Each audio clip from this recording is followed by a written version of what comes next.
Hi guys, இன்றைக்கி நம்ம movie உள்ள த எலிக்சர் படத்துடைய ரிவ்யூ தான் பார்க்க போகிறோம். இந்த படம் நெட்ஃப்ளிக்ஸில் இங்கிலீஷில் அவைலபிளாக இருக்குது, தமிழில் இல்லை. இது ஒரு சோம்பி சஸ்பென்ஸ் த்ரில்லர் ஹாரர் மூவியாக வெளியே வந்திருக்கு. இப்போ இந்த படத்துடைய கதையை பார்த்துடலாம்.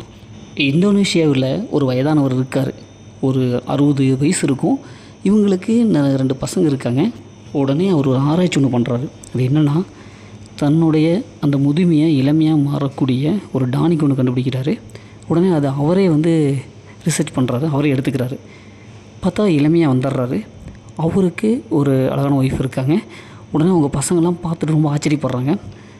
அப்படி இளமையாக வந்த ஒரு நாட்களிலேயே அவருடைய உடம்புல சில ஆர்கன்ஸ்லாம் மாற்றம் ஏற்பட்டு அவர் அப்படியே படுபயங்கரமான ஒரு சோம்பியாக மாறிடுறாரு. உடனே எல்லாத்தையும் கடிக்க ஆரம்பிச்சிடறாரு. ஊருக்குள்ளே போய் கடிச்சிடுறாரு. அதுக்கப்புறம் கடிப்பட்ட எல்லோரும் சோம்பியாக மாறிடுறாங்க. அந்த ஊரே சோம்பியாக அலைஞ்சு தெரிஞ்சிட்ருக்கு. இப்போ இறுதியில் யார் அந்த ஊரில் உயிரோடு இருக்கா, இது எப்படி ஹீரோ எப்படி கண்ட்ரோல் பண்ணுறாரு, இறுதியில் என்ன ஆச்சு அப்படிங்கிறது தான் இந்த படத்துடைய கதை.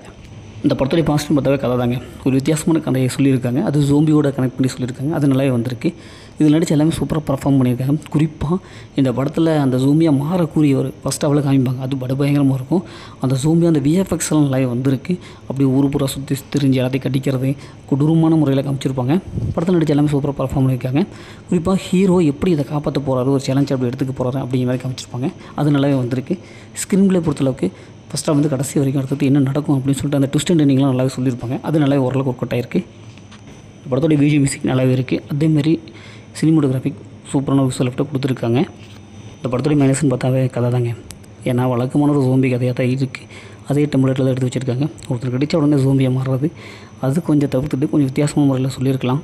படத்தில் அந்த மாதிரி சீன்ஸில் எதுவுமே இல்லை. ஃபேமிலியோட பார்க்கலான்னா ஒரு சில வயலன்ஸ் காட்சியில் இருக்குது. அதனால் ஃபேமிலியை தவிர்த்து தனியாக பாருங்கள். மொத்தம் அந்த படம் எப்படி சூப்பராக சொல்லுவாங்கன்னா இந்த படம் ஒரு ஒன் டைம் வாட்சபிள் தான் நான் சொல்கிறேன்.